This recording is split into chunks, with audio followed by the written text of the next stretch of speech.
Workers' Rights Week. We're here today to celebrate restaurant workers and owners in the city leading the nation with bold, compassionate, and forward-looking economic justice. Thanks to Mayor Brandon Johnson and the Chicago City Council on ending the sub-minimum wage for tipped workers back in 2023. We're here today now to show that this is working. This is a total success, and we're proud to launch our Chicago Success Story report, which confirms that workers and business owners already know when you pay workers a livable wage, businesses can and will succeed. Tip workers in Chicago have seen some of the fastest income growth in the country. In over 4 years, 42% increase. And now restaurants are not just surviving, they're thriving.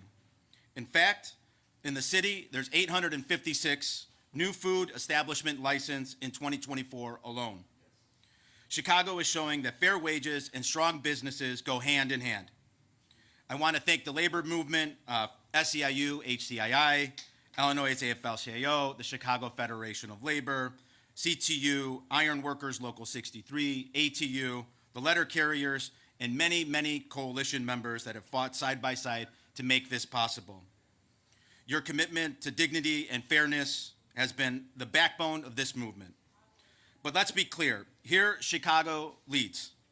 Too many workers across Illinois are still left behind, stuck on sub-minimum wages. Immigrants, women, and people of color are the backbone of the service industry, and they deserve better. So as we celebrate here this success today, let's recommit the work ahead. Let's take this successful moment and build upon it to fight for a living wage for all and ending the sub-minimum wage for tipped workers in Illinois. I'd like to introduce our fearless organizer here on the ground, Nataki Rhodes. All right, good morning. How's everybody doing? Good morning. All right, so we're definitely happy to be here for Workers' Right Week. I am so excited to be here, and I am so excited for the workers this week. For July the 1st, when they will be getting a wage increase. Can we get it? I'm very excited about this mayor that he went and passed one fair wage. We have been working on one fair wage for over 10 years.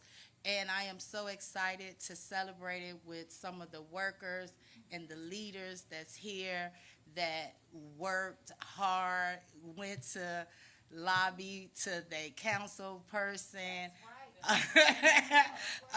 They wrote letters. They just kept going and fighting until we finally got a mayor, an administration that believes in the workers and prove that he believes in the worker by actually making us the first leading city to end sub-minimum wage.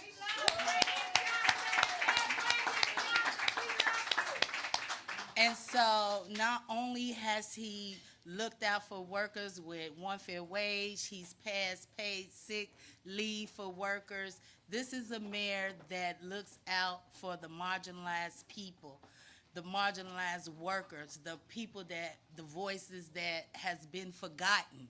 And we need leaders like that at this time.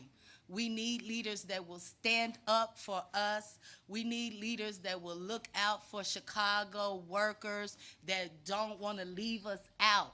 And so that's why it's important for us to continue this fight and make sure that we make this a one fair wage Illinois state.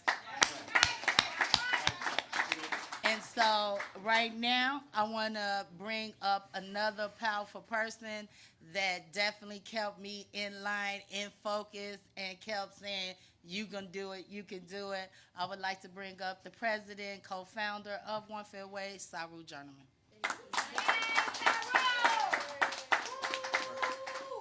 Thank you, everybody.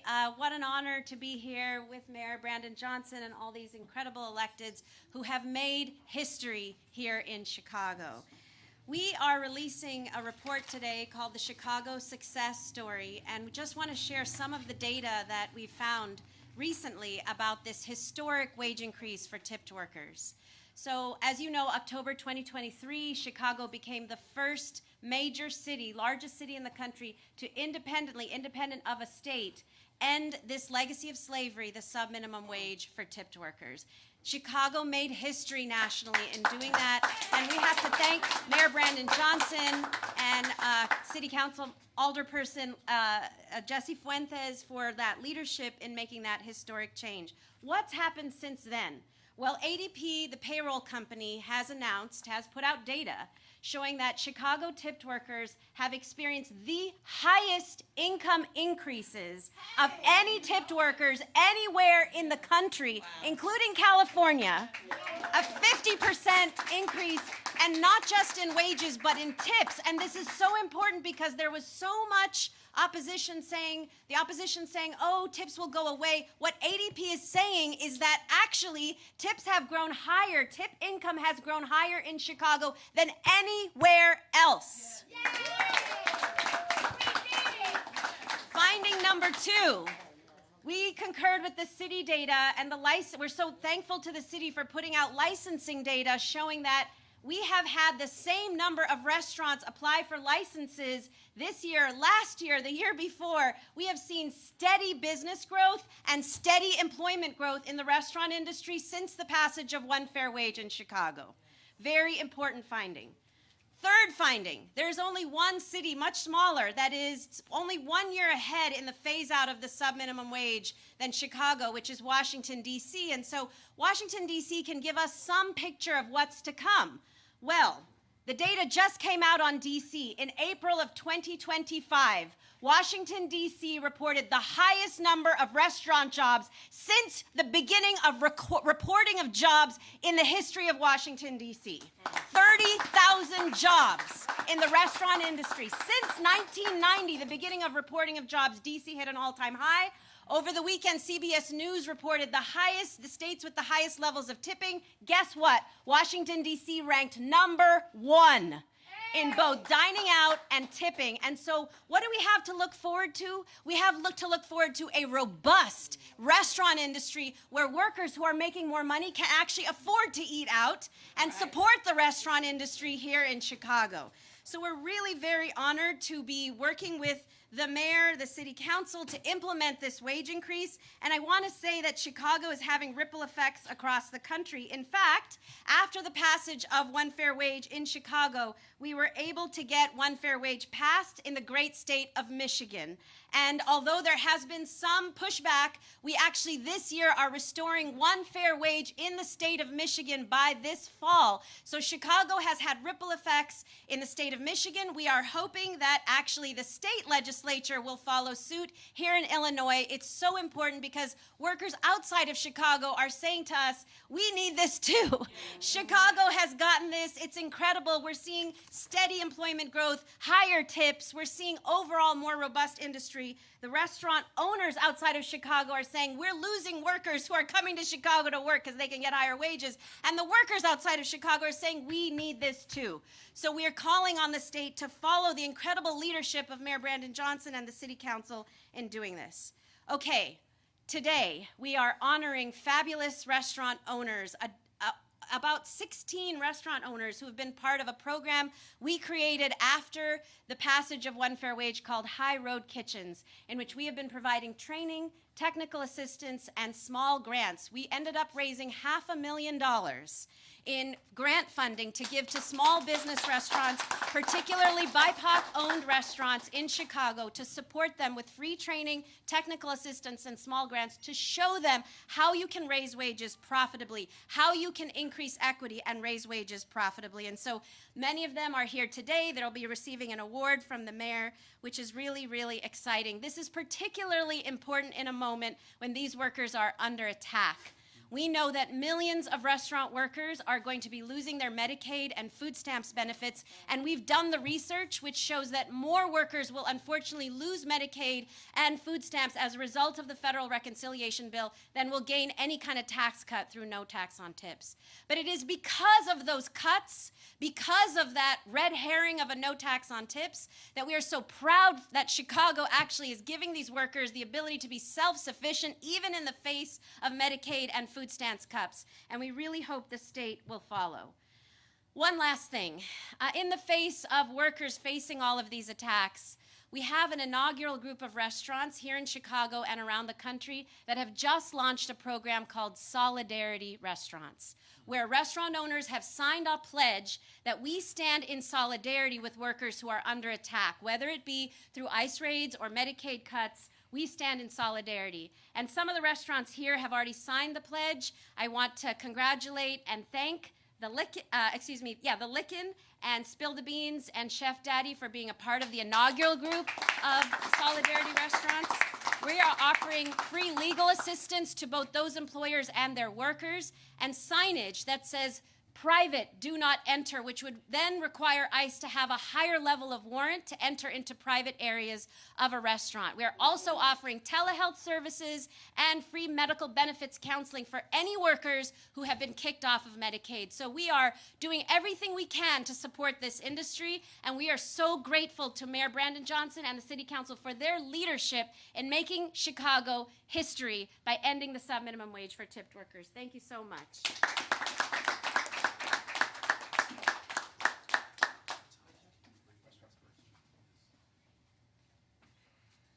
Yes, so that was a lot. Yes, we're grateful, right? We're moving in the right direction, right? It's nothing like great leadership. So definitely we are celebrating raising of the wages here, and also we're celebrating Pride Month as well. So this next worker is an incredible young lady. She's a incredible leader, and I'm glad that she's been with us, working with us to make sure that we pass one fair wage in Chicago, but throughout the state. I'd like to bring up Samora Williams. Good morning, everybody. Good morning. My name is Samora, and I want to thank TNC for hosting this event. And I want to thank Mayor Johnson for passing the one fair wage bill. The LGBT community thanks you, and we appreciate you, and we adore you. Yes.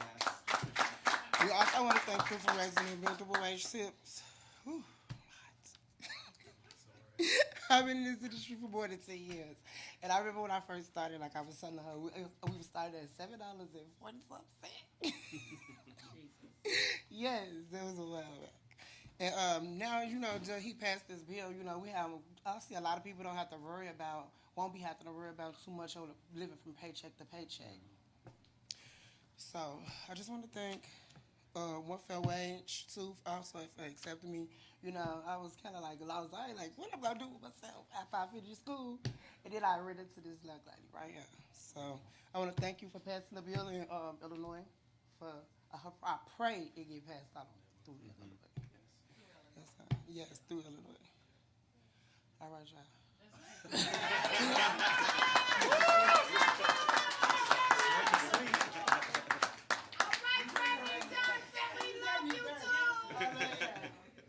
Next up, we'll have the OLS Director, Miguel, on behalf of the City of Chicago. Thank you. Good morning, everyone. Good morning. And thank you for being here. My name is Miguel Compos, and I'm the Director of Labor Standards with the Office of Labor Standards, which is housed in the Chicago Department of Business Affairs and Consumer Protection, also known as BACP. BACP ensures a fair and vibrant marketplace for businesses, workers, and consumers in the City of Chicago. The City of Chicago has worked tirelessly to ensure that Chicago's workers, especially the most vulnerable, are protected under Chicago's labor laws. The BACP Office of Labor Standards exists to uphold laws that are meant to protect workers and create equitable and safe workplaces. Labor laws are vital, not just for protecting workers, but also for promoting a fair, stable, and productive economy that benefits all. They are the foundation of workplace rights and responsibilities. Earlier this month, we announced the following changes that will go into effect on July 1st. The scheduled annual increase in Chicago's minimum wage, additional enforcement provisions of Chicago's paid leave and paid sick and safe leave ordinance, and a scheduled enhancement of the Fair Workweek ordinance requirements. These changes are part of Mayor Brandon Johnson's ongoing commitment to promote fairness and dignity for working people. First, the Chicago minimum wage as of July 1st, 2025 will be $16.60. The minimum wage for subsidized youth employment programs and subsidized transitional employment programs is rising to $16.50. Through the minimum wage ordinance, we are reducing wage inequalities and stimulating the local economy through increased consumer spending. The second step of a 5-year phase-out will see tipped workers earn at least $12.62 per hour on July 1st, 2025. The tipped wage credit will continue to decrease by 8% per year until it reaches parity with Chicago's standard hourly minimum wage on July 1st, 2028. The historic One Fair Wage Ordinance addresses a long-standing gap between tipped and non-tipped workers by ensuring that all employees earn at least the full minimum wage before tips.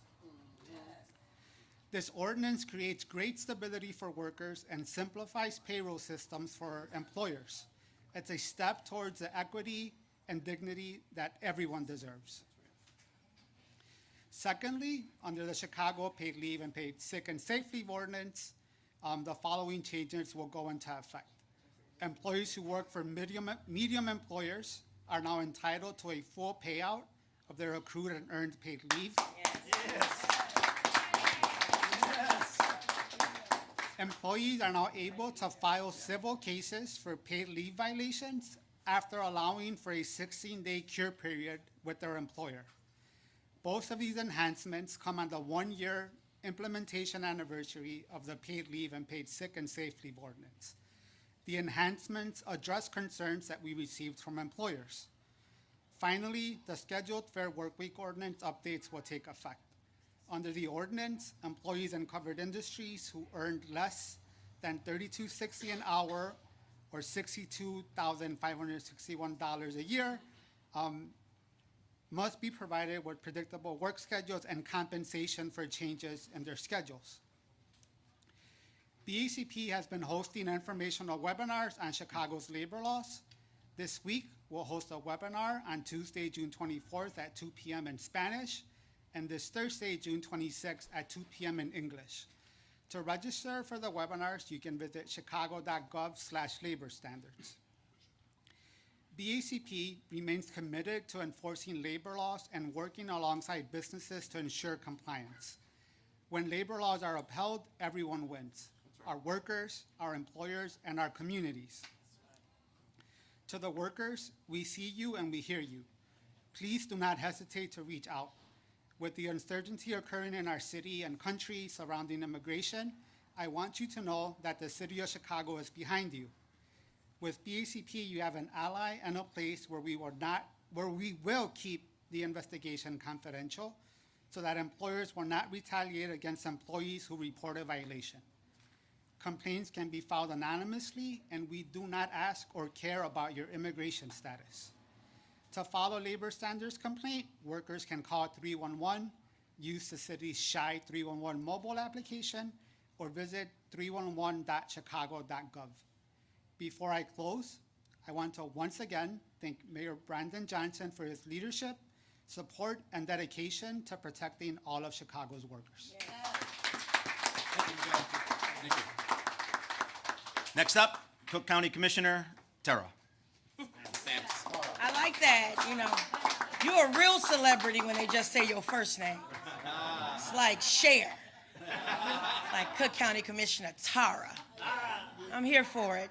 But, baby, when y'all invite middle-aged women, I know I'm fly.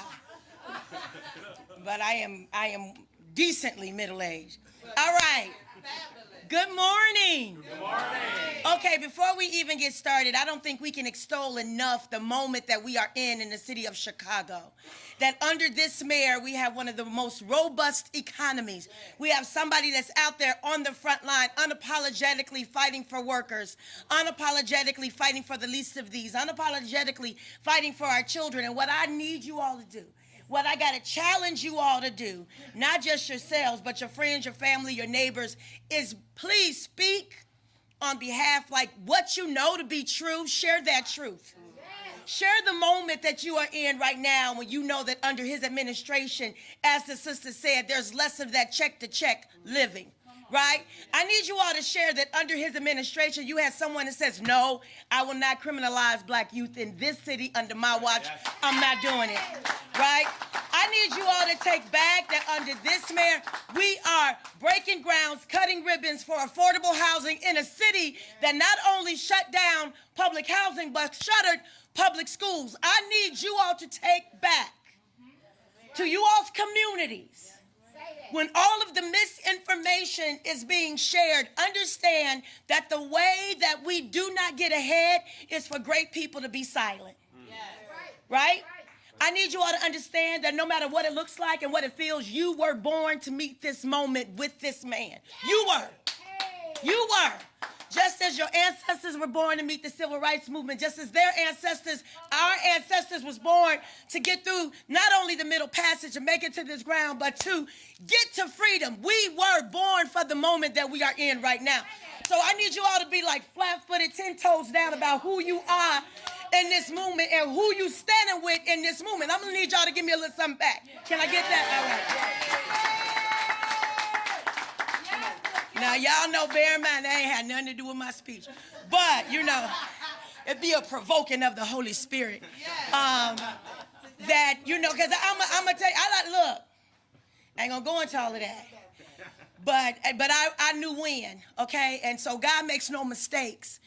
And God doesn't just call the anointed. He anoints who he calls. Right? So I need you all to understand that no matter what it looks like, no matter what it feels like, no matter what the rhetoric is, no matter what they were saying, that our mayor was called by God, right? To be in his godliness, to serve all the people all the time to the best of his ability. But he cannot do that in the fullness of what he's been called to if we don't get his back. Okay? So I don't care if y'all in the beauty shop or the barber salon or on the street or on the bus. I need y'all to shut it down. Okay? I just need y'all to shut it down. Because if it were not for Mayor Brandon Johnson, we would not be in this moment right now where we are saying under this mayor, we have passed one fair wage, right?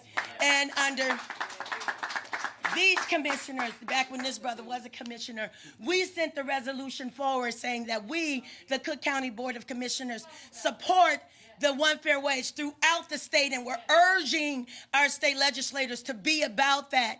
Understand that we are in a movement where really the city of Chicago and the county of Cook and the state of Illinois is really holding the line on democracy for this country. We really are the soul of this country in this moment. And I won't go through all of the, you know, I ain't a social studies teacher like he is, but I know something about it, right? But I know that we are in a historic moment. And what we do or don't do, our children are going to pay the cost for that. And so I know that as parents and aunties and big mamas and fathers and uncles in this room, you want to pass a legacy where our children find their world better than how we left it, right? We want to leave something to them. We want to leave an inheritance, and that's why it is mandatory that we be on the front line. It's mandatory that we speak up. It's mandatory that we even bring our children along in this moment so that when it's time for us to pass this baton, we know exactly who we're passing it to because they've been prepared for the moment that they will have to meet, okay? So I said something about let me start. Think we passed that. So let me start by saying dignity can't be tipped. My sister says this thing, pay me what you owe and tip me like I'm heavy. Hello. Okay.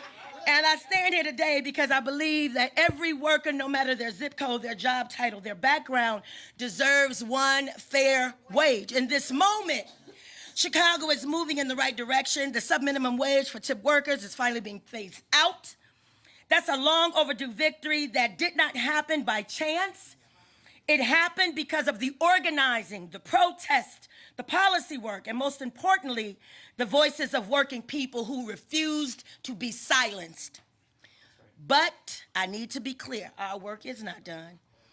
At the county level, we are looking closely at how we support and align with One Fair Wage movement, because I refuse to let a cook in Cicero or a waitress in Maywood or a child care worker in Austin be left behind simply because of a boundary line. We rise together or not at all. I take this fight personally.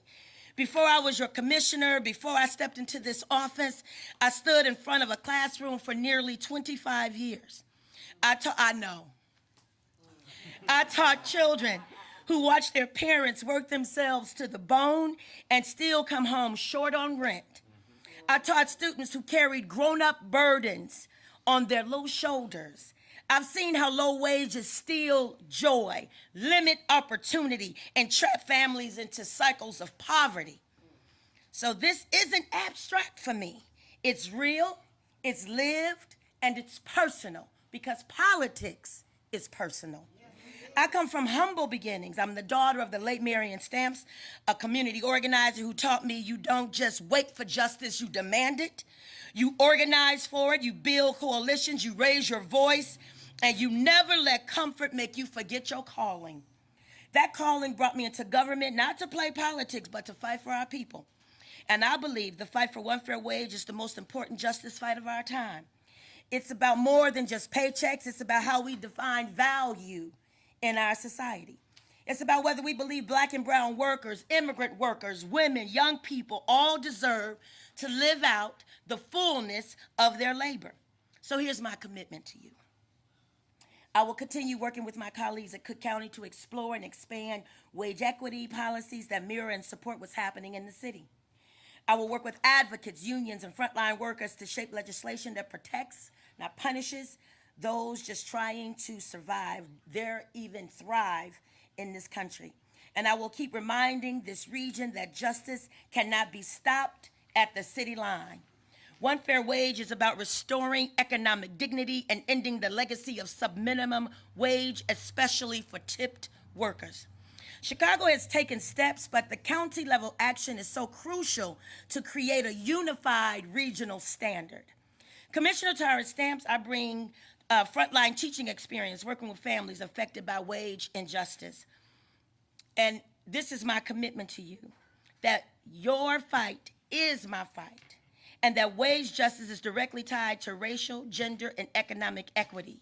It's not just about labor policies, it's about social policies. So we will continue to actively explore wage protection and alignment with the city initiatives. This is a movement, not a moment, and we are building it from the classroom to the county to the boardroom. Thank you.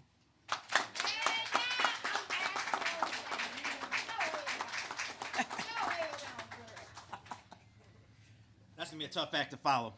Since we're on first names, Alderman Mike.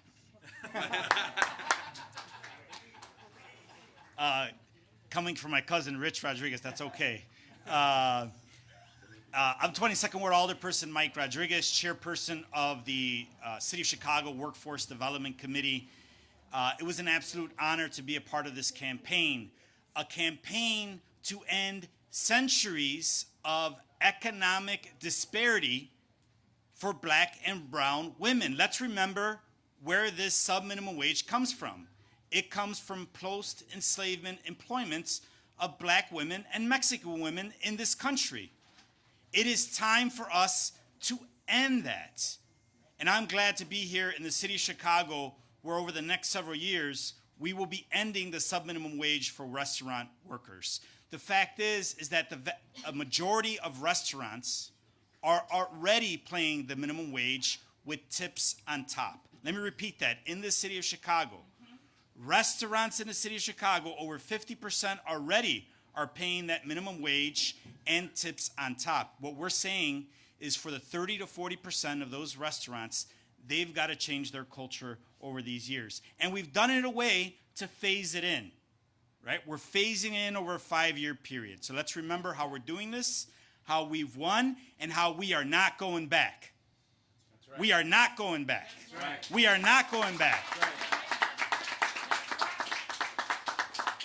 Brevemente en español, soy Mike Rodriguez, soy el concejal del Distrito 22 y cabeza del Comité Laboral de la Ciudad de Chicago. Recordamos de dónde viene este esfuerzo. La verdad que viene este esfuerzo desde la esclavitud en esta época de esclavitud en este país, que después de esa época pagaron a mujeres afroamericanos y mujeres mexicanos mucho menos que el mínimo y era ilegal. Y para mí eso no es justicia. No es justo de que pagamos menos. A la mayoría son mujeres afroamericanas y latinas en nuestro sistema de económica de Chicago. Y yo creo que deberemos ser felices que en estos 5 años ya no vamos a dejar pagar a nuestros vecinos, a nuestras vecinas, a nuestras hermanas, a nuestros familiares, mucho menos que a la mayoría del pueblo latina y afroamericana en Chicago. Entonces yo digo que no vamos atrás, que vamos a pagar lo mínimo a todos los trabajadores de restaurantes en Chicago ya en estos años. Once again, we are not going back. Are we going back? No. Are we going back? No. We're not going back. Thank you so very much. Sí se pudo. We want to thank, there we go. We want to thank the other alderpersons that are here, Anthony Casada and Alderperson Irvin. On behalf of One Fair Wage, we're very excited about this implementation and the continuation of the ordinance. We're waiting for Jessie Fuentes, I think, who might be arriving here. She's walking up here right now, so I'm just going to expand this just for a couple more minutes while she comes in. Thank you all once again for being here. Today, once again, we're going to be presenting some awards to our High Road restaurants in just a few minutes. We're very excited about the implementation and the success, once again, the success of One Fair Wage and the workers that are going to see this increase. Over time, that increase is going to grow, and what that's going to mean is it's going to mean economic opportunity for workers and small businesses in their communities. So with no further ado, let me introduce the person that introduced the ordinance, Jessie Fuentes. Good morning, good morning.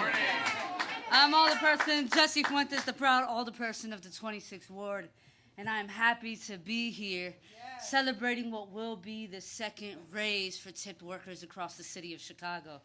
You see, when we passed One Fair Wage, we thought about all of the tipped workers across the city that had to make difficult choices, whether that was paying their ComEd bill or having to pay rent, spending time with their children or working 2 to 3 jobs to make ends meet so that they could provide for their families.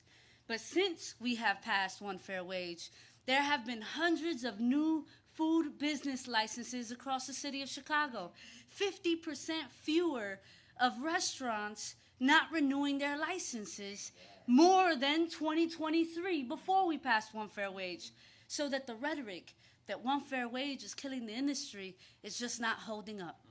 The data is telling us that not only are businesses thriving in the city of Chicago, but tip workers also get to have a pay increase.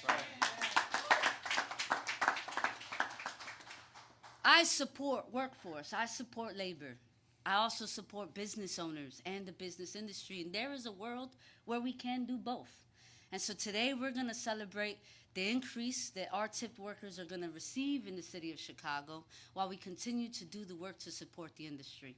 And so I'm proud to have been the chief sponsor of One Fair Wage, to continue to see tipped workers across the city of Chicago receive the pay that they deserve. Individuals in the city of Chicago deserve to make livable wages. Livable wages, not just wages that keep them in survival mode. In order to build a healthier and safer city, people need to be able to have the income to sustain their families, to sustain their households.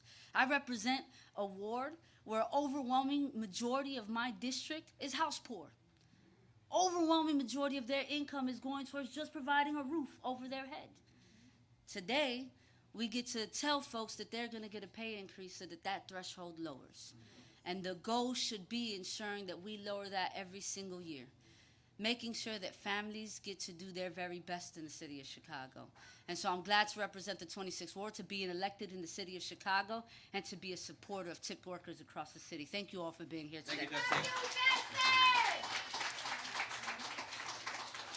And it is always an honor to introduce our brother, the leader of our city, someone who stood firm in his commitment to supporting tipped workers and made it a part of his mayoral priorities. Please help me welcome our mayor, Mayor Brandon Johnson. Thank you so much.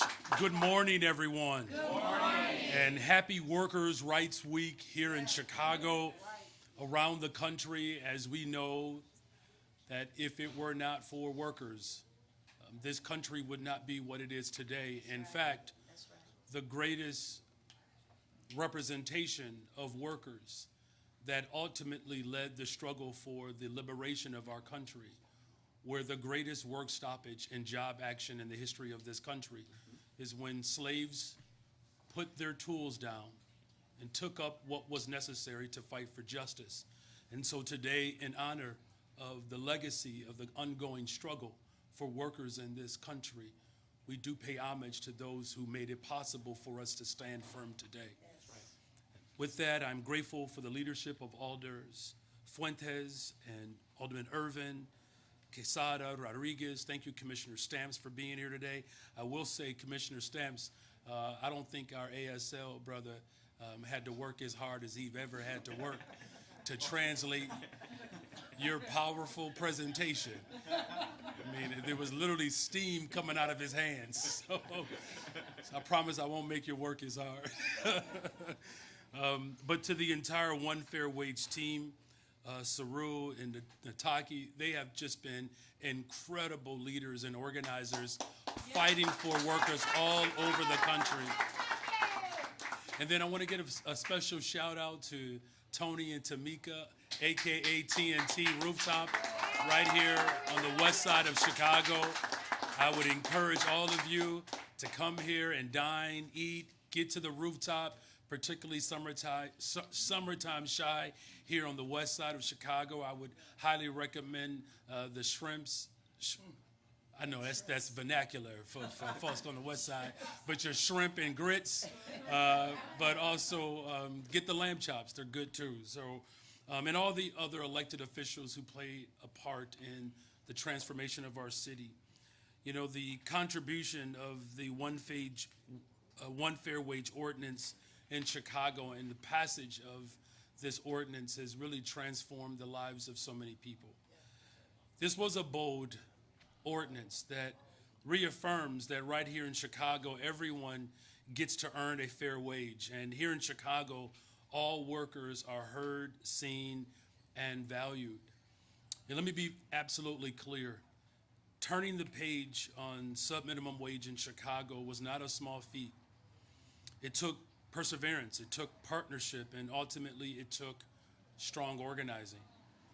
My administration will always remain steadfast in my support for the One Fair Wage Ordinance, not only because it was a promise that I made, but because we know that it was the right thing to do for the people of Chicago. The subminimum wage has its vestiges in slavery that disproportionately impacts brown and black workers, especially women. And so there is no place for an antiquated system such as this, particularly in a great global city. And so the One Fair Wage became a matter of justice, economic justice. As the largest city in America to eliminate the subminimum wage, it's why we get to take a little extra pride in our work today, as workers will get another raise in just another week and a half. You know, what it means to diminish, unfortunately, the work of people has been, unfortunately, a prevailing form of governance in this city. As the alderman said, Alderman Rodriguez, we're not going to turn back. In fact, we're turning the page forward because over the next several years, we're going to continue to raise the wages of workers. We have already seen the positive impact on this ordinance, and Alderwoman Fuentes began to speak to it. When it went into effect last July, 10,000 more jobs have been added in the city's workforce since this ordinance went into effect. 856 new retail food establishment license took effect, and what was articulated earlier again by Alder Fuentes is that we've had 50% fewer cancellations of retail food establishment license. So in other words, when people come to get their license to stand up a small business, and particularly a restaurant, they're following through on it. This is proof that we can support a thriving business community of all sizes for them to grow and succeed while also supporting workers. We can support workers to ensure that they earn a livable wage and that they get to work with dignity. In closing, I'm committed to making sure that Chicago is the most pro-worker city in America. In fact, together we passed the One Fair Wage ordinance, eliminating the subminimum wage. We enacted the nation's most progressive paid sick leave and paid time off policy. 1.2 million workers will have paid sick leave or have paid sick leave and paid time off. We granted the Chicago Public School teachers paid parental leave. They deserve that. And the city of Chicago's minimum wage continues to grow. So I know that there are those who wish to see One Fair Wage ordinance and other pro-worker positions fail. But we're not going backwards. I want to be crystal clear. As long as I'm mayor of the city of Chicago, we will never go backwards. We ain't going back. We're not going back to the days when a restaurant worker had to deal with harassment on the job because they were scared that they would lose out on tips and needed to feed their family. We're not going back to the days when a black woman would come home with no more than $20 after a full day's worth of work. We're not going back to the days where government believed that some workers deserved less. My administration is investing in community development, small business growth, to create economic opportunities for all. We will continue to stand by our workers in this amazing city. So thank you all for being a part of this mission as we build the safest, most affordable big city in America, the greatest freaking city in the world, the city of Chicago.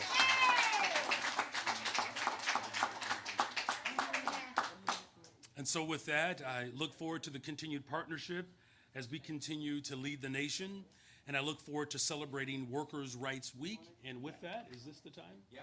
Okay. We 9 toes down. I got 10 toes Okay. Hey everyone, thank you so much for being here, and thank you so much. Round of applause for Mayor Johnson. Yeah. Thank you so much. We are really proud to have so many great restaurants really stand with us and in support of not only One Fair Wage, but all workers. With that, I want to invite 2 of our restaurants who are going to be speaking today. So first, we're going to have Sparkle come up and say a couple of words and to represent some of the restaurants, the grantees. Round of applause for Sparkle.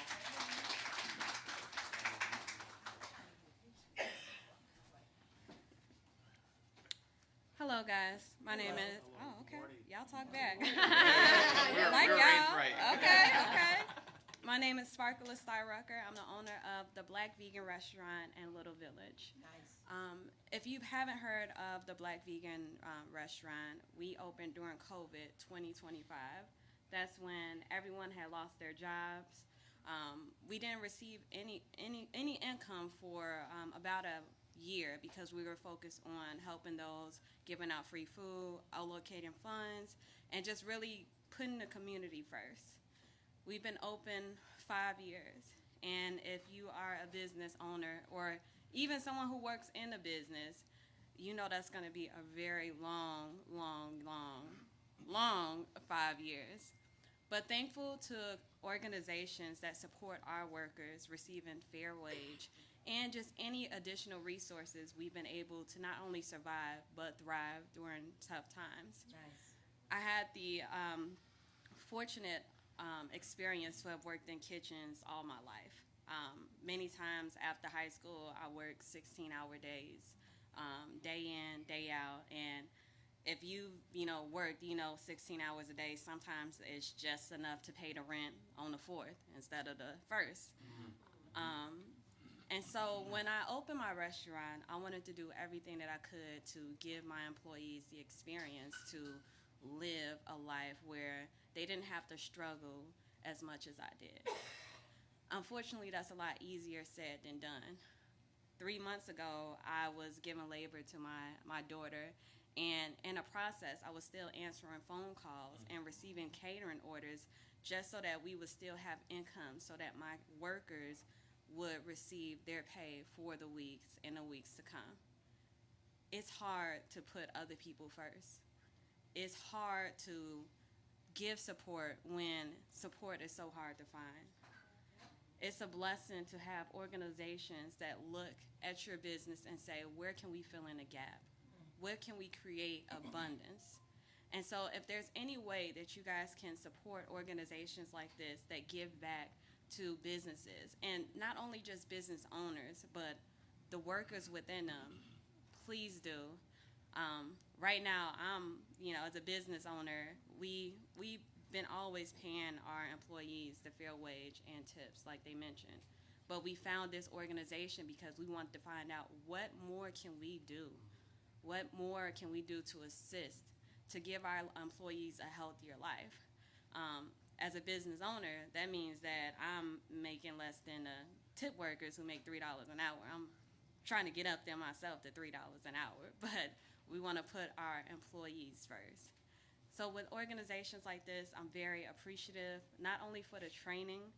Sometimes the training turned into a listening ear. Someone who said, I understand your frustration, I understand your pain, and then asked, what can I do to help? After the workshop, not only did I receive more information about the grant, but I also received a list of organizations that I can apply to get more assistance. Programs like this are so important, and a lot of times, a lot of business owners and employees don't know it exists because there isn't enough promotion or a lot of people talking about it. So I do encourage you guys that after this event, don't just leave and say that was a great event. Post about it. Put your posters up.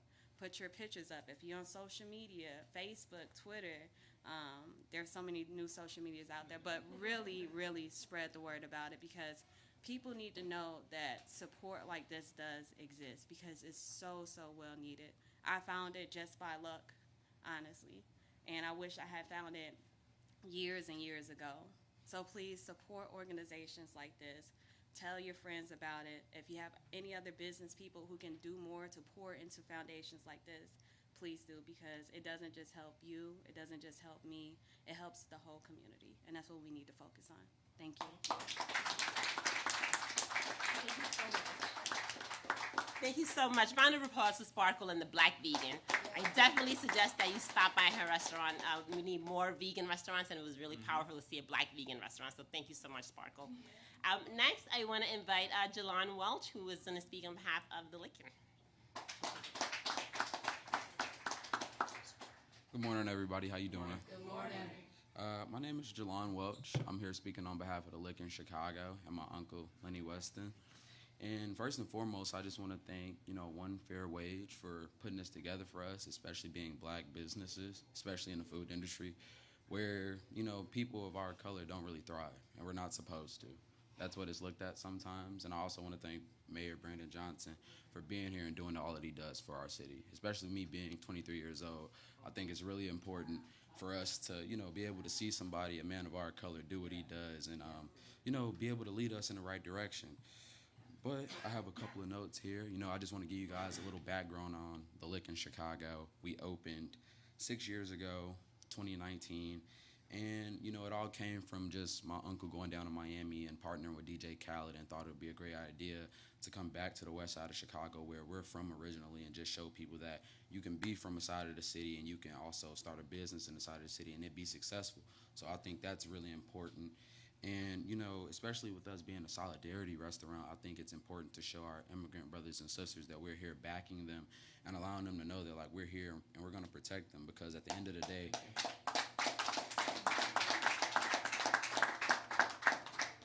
we're all in this together, And essentially, it's really important for everybody to know that, like, we're all the same people. We all come from the same, and God created us all the same. So it's very important for everybody to understand that.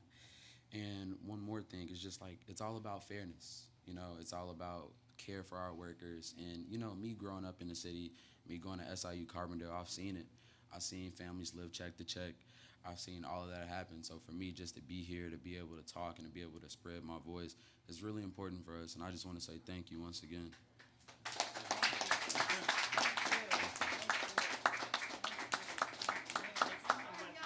Round of applause for Jaylon. Thank you so much, Jaylon. Thank you so much. And as to see a young man to step up and help and really be a part of this is really powerful. So thank you so much, Jaylon. And with that now, we want to recognize the restaurants. I'm going to call each of you up, and you're going to come up and get a certificate. First, we have the Soul Food Lounge.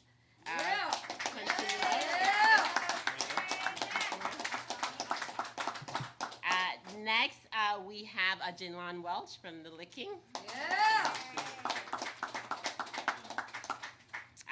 Then now we have Robbie Wilkerson from Spill the Beans. And, yes, Spill the Beans, yeah, sorry. Yeah. And Urban Essential as well as 2 restaurants, yeah. Next, we have Alicia Cuevas from Chef Daddy's. Next, we have Sparkle Tucker from the Black Vegan. And next, representing TNT, we're gonna have LaWanda come up.